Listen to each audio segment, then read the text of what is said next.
Hoi, mijn naam is Sanne en welkom bij Een Beetje Bijzonder.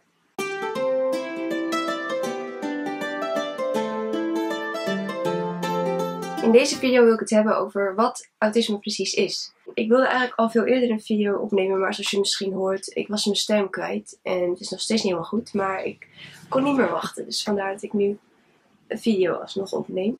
Wat is autisme? Autisme is een neurologische pervasieve ontwikkelingsstoornis. En wat houdt dat dan precies in?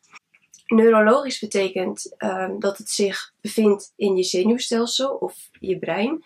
En autisme bevindt zich in het brein. Pervasief betekent dat het invloed heeft op ieder gebied in iemands leven. Eten, slapen, denken, voelen, etc.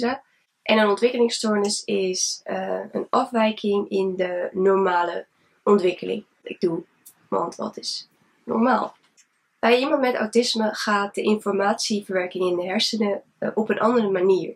Dus alles wat binnenkomt aan prikkels via de zintuigen gaat op een andere manier naar de hersenen. Het gaat niet helemaal zoals het hoort.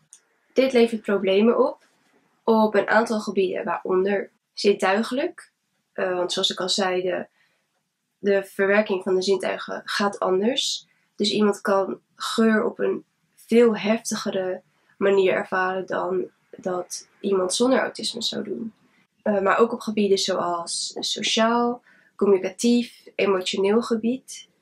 Veel mensen met autisme hebben moeite met veranderingen. Mensen met autisme hebben herhalende patronen in gedrag en beperkte interesses en activiteiten. En in mijn geval, mijn beperkte interesse, en ik zou het zelf bijna een obsessie noemen, is dieren. Iedereen met autisme ervaart in zekere zin moeilijkheden op ieder van deze gebieden. Maar de manier waarop en de mate waarin dat verschilt per persoon. Ik zelf ben gediagnosticeerd met het syndroom van Asperger. Dit is een vorm van autisme en de diagnose Asperger wordt nu niet meer gegeven. Daar zijn de laatste tijd wat veranderingen in plaatsgevonden in de diagnostiek. En daar zou ik ook een andere video over maken, maar dat is voor nu veel te ingewikkeld. Dus wat is nou precies het verschil met bijvoorbeeld klassiek autisme en Asperger? Iemand met Asperger ervaart dezelfde moeilijkheden op dezelfde gebieden als iemand met klassiek autisme. Dus de gebieden die ik hiervoor genoemd heb. Asperger is een hoogfunctionerende vorm van autisme. Dit wordt ook wel een milde vorm van autisme genoemd.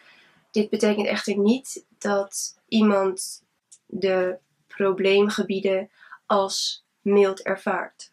Iemand met Asperger heeft een gemiddeld tot hoog niveau, terwijl iemand met bijvoorbeeld klassiek autisme of een andere vorm van autisme zelfs een verstandelijke beperking kan hebben. En de taalontwikkeling bij iemand met Asperger is vrijwel normaal, terwijl het bij iemand met een andere vorm van autisme juist vaak verlaat is.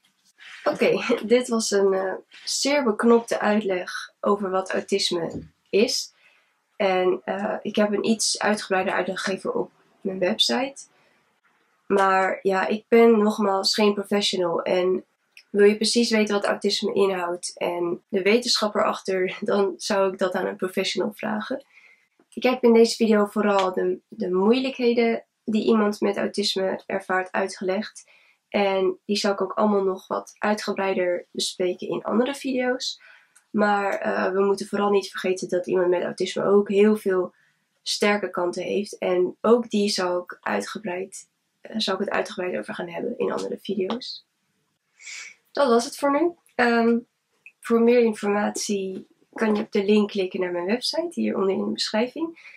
En vond je dit interessant en wil je meer van dit soort video's zien, dan kun je overwegen om je te abonneren op mijn kanaal. Voel je niet verplicht, het hoeft niet, het mag wel. En dan zie ik je in de volgende video. Doei!